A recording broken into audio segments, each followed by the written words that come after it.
Hello everybody, it is Sarah Kitchen from Kaleidoscope, and today I have a special treat for you. I am going to show you how to make your own homemade ice cream cake.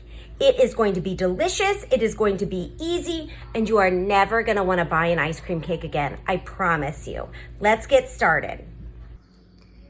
The ingredients you are going to need for your homemade ice cream cake include Oreo cookies, whipped cream, hot fudge, and ice cream sandwiches.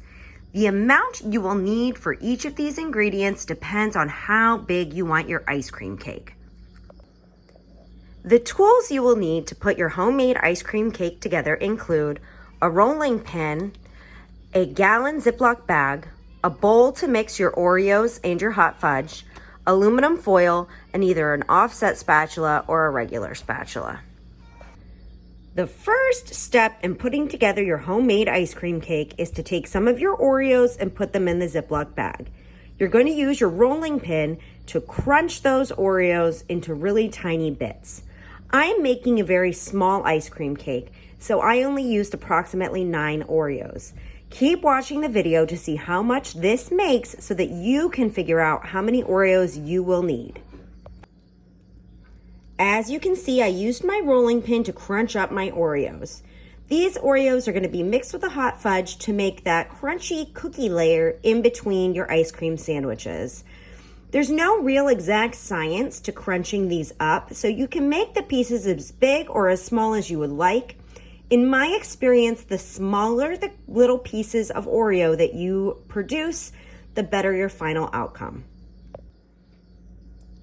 To continue on to make that yummy cookie crunch that goes in between your layers, you're going to want to heat up your hot fudge based on the recommendations on the bottle.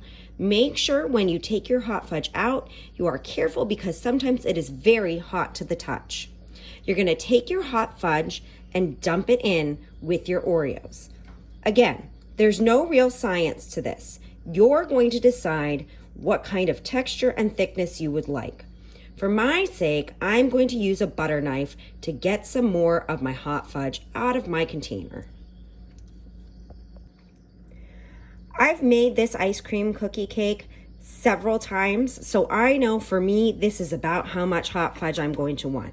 The next step is to mix your hot fudge in with your Oreos until it's mixed the entire way through. Next, we're going to start putting together our ice cream cake. Remember, you need to work quickly because the ice cream sandwiches are frozen and we don't want them to start melting on us. Here comes the fun part, assembling your ice cream cake. I am making a small ice cream cake, so I have unwrapped 6 ice cream sandwiches. Before I did that, I laid out my aluminum foil. We will be using this aluminum foil to wrap our ice cream cake for the final freeze in the freezer before we cut it. So make sure you give yourself a big enough piece to fit around whatever size ice cream cake you plan to make. Once we have our bottom layer of ice cream sandwiches down, you're going to take that cookie mixture that you made, remember the Oreos and the hot fudge, and you're gonna lay it down in between.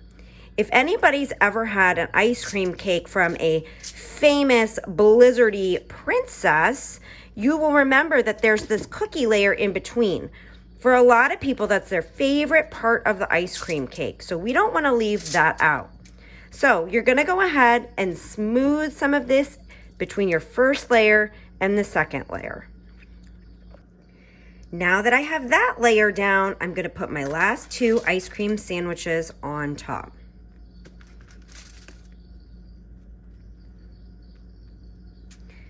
Now it's time to frost my ice cream cake using what? The whipped cream. To ice your ice cream cake, you're going to use your whipped cream. I like to use an offset spatula, put it on, and spread it on top. Make sure you get the seams. That's how we're going to hold your ice cream cake together. You're going to do the same around all the sides. All right, folks, you can see I frosted my ice cream cake with whipped cream. It's as simple as that.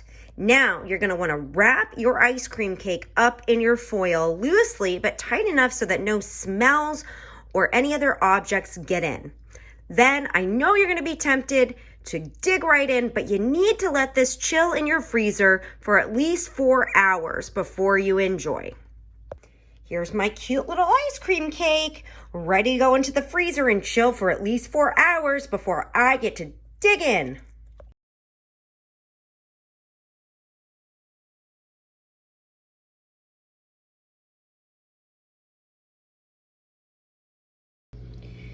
Here we have it, folks. So I unwrapped my homemade ice cream cake from the foil, and you can see we have my nice little cube. And then what you're gonna wanna do is use a sharp knife. I would recommend using a chef's knife. My chef knife is in the dishwasher, so today I am using a bread knife. And then you're gonna slice it, and I will show you the finished product as soon as I slice it. You guys, look at this delicious ice cream cake. Here's the inside of it. You can always decorate the top with sprinkles or whatever you want, but I promise you, your friends and family will not be disappointed with this homemade ice cream cake that comes together pretty quick and saves you a bunch of money instead of ordering it from a restaurant.